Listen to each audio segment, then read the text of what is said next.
Shops വരെ അടച്ചു തുടങ്ങി കേട്ടോ. വൈകുന്നേരം 6 മണിക്ക് വന്നാൽ ഞാൻ ഇപ്പം 10:28 ആയിട്ടുണ്ട്. ഇവിടുന്ന് സാധനം വാങ്ങി ഇറങ്ങുമ്പോൾ സൂപ്പർ മാർക്കറ്റിൽ നിന്ന് സാധനം വാങ്ങാനാണ് വന്നതെങ്കിലും അത് തപ്പിയെടുക്കാനുള്ള മടി കാരണം ഞാൻ വെറുതെ കുറേ ഷോപ്പിലൊക്കെ നടന്ന് സ്റ്റുഡിയോയിലും മാക്സിലൊക്കെ പോയി ടൈം പോക്കിയതായിരുന്നു. പിന്നെ മെയിൻ കാര്യം എന്താ വെച്ചാൽ തിരിച്ച് ഫ്ലാറ്റിൽ പോയിട്ട് പ്രത്യേകിച്ചൊന്നും ചെയ്യാനില്ല. ഈ ഫ്രണ്ട്സ് ഒന്നും ഇല്ലാതെ വേറെ സിറ്റിയിൽ ജീവിക്കുക എന്ന് പറഞ്ഞാൽ സത്യം പറഞ്ഞാൽ ബോർ പരിപാടിയാണ്. ആ ഒരു അവസ്ഥയിലൂടെയാണ് ഞാനിപ്പോൾ പോയിക്കൊണ്ട് നിൽക്കുന്നത്. പിന്നെ നല്ല മഴയായിരുന്നു കേട്ടോ. അതുകൊണ്ട് ഊബർ കിട്ടാൻ കുറച്ചൊന്നും താമസിച്ചു. പക്ഷേ ഊബർ ബുക്ക് ചെയ്തപ്പോൾ തന്നെ വന്നു. ആ ഫസ്റ്റ് കിട്ടാനായിരുന്നു പാട്. ആദ്യമൊന്നും ട്രിവാൻഡ്രത്തേക്ക് റീലൊക്കേറ്റ് ചെയ്യുന്നത് എനിക്ക് ഇഷ്ടമല്ലായിരുന്നെങ്കിലും പിന്നെ മെല്ലെ ഞാനത് ഇഷ്ടപ്പെട്ട് തുടങ്ങി എന്ന് പറഞ്ഞു കഴിഞ്ഞാൽ വേറെ ഓപ്ഷൻ ഇല്ലായിരുന്നു. അങ്ങനെ അങ്ങോട്ട് ആയതാണ് സത്യം പറഞ്ഞാൽ. എനിക്ക് ട്രിവാൻഡ്രത്ത് ഏറ്റവും ഇഷ്ടമുള്ള കാര്യം എന്താ അറിയോ? ഇവിടുത്തെ റോഡുകൾ ഭയങ്കര ബ്യൂട്ടിഫുള്ളാണ്. അങ്ങനെ ഫ്ലാറ്റിലെത്തി അപ്പം തന്നെ ആ സാധനങ്ങൾ എടുത്തു വെക്കണം. ഇല്ലെന്നുണ്ടെങ്കിൽ എന്തോ ഒരു മാതിരി എന്തോ ഒരു ഫീലിംഗ്. അത് അപ്പം തന്നെ കഴിഞ്ഞാൽ പണി അങ്ങോട്ട് കഴിഞ്ഞല്ലോ എന്നുള്ളൊരു തോട്ടാണ്.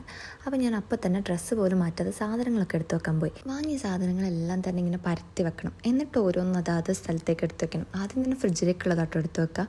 പിന്നെ ഇപ്രാവശ്യം 2 ബോക്സ് വാങ്ങേണ്ടി വന്നു. കാരണം എൻ്റെ ബോക്സ് വീട്ടിൽ വെച്ച് മറന്നതിനെ കൊണ്ട്.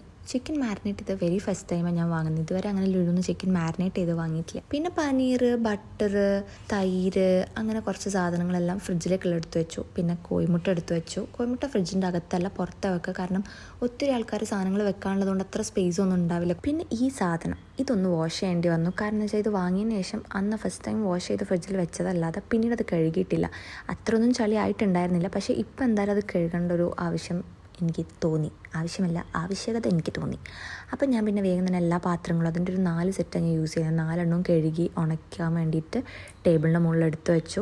ബിസ്ക്കറ്റ്സ് അങ്ങനെ കഴിക്കാറില്ല. പക്ഷേ പിന്നെ എപ്പോഴേലും ഒരു പൂതി വന്നാൽ കഴിക്കാൻ വേണ്ടിയിട്ട് കണ്ണും മൂക്കുള്ള ബിസ്ക്കറ്റ് വാങ്ങി. കാരണം ഇവിടെ അടുത്ത് ചെറിയ ഷോപ്സ് ഒന്നും ഇല്ല. അപ്പോൾ പെട്ടെന്ന് കഴിക്കാൻ തോന്നിയാൽ പിന്നെ പോയിട്ട് വാങ്ങുന്നത് നടക്കില്ല. അതുകൊണ്ട് വാങ്ങി വെച്ചതാണ്. പിന്നെ മേക്കപ്പ് പൗച്ചിലേക്ക് ചെറിയ ഹിമാലയൻ്റെ ഫേസ് വാഷ് വാങ്ങി. പിന്നെ വിം ബാർ തീർന്നിട്ടുണ്ടായിരുന്നു. പിന്നെ ഗീ വാങ്ങി. പഴം ഞാൻ നെയ്യിട്ട് കഴിക്കാറില്ല. പക്ഷെ ഒന്ന് ട്രൈ ചെയ്യാമെന്ന് വിചാരിച്ചു. അതുകൊണ്ടാണ് ചെറിയ ഗീ വാങ്ങിയത്, വലുത് വാങ്ങിയത്. പിന്നെ ഗ്രീൻ ടീ വാങ്ങി. എനിക്ക് ഭയങ്കര ഇഷ്ടമാണ് ഗ്രീൻ ടീ.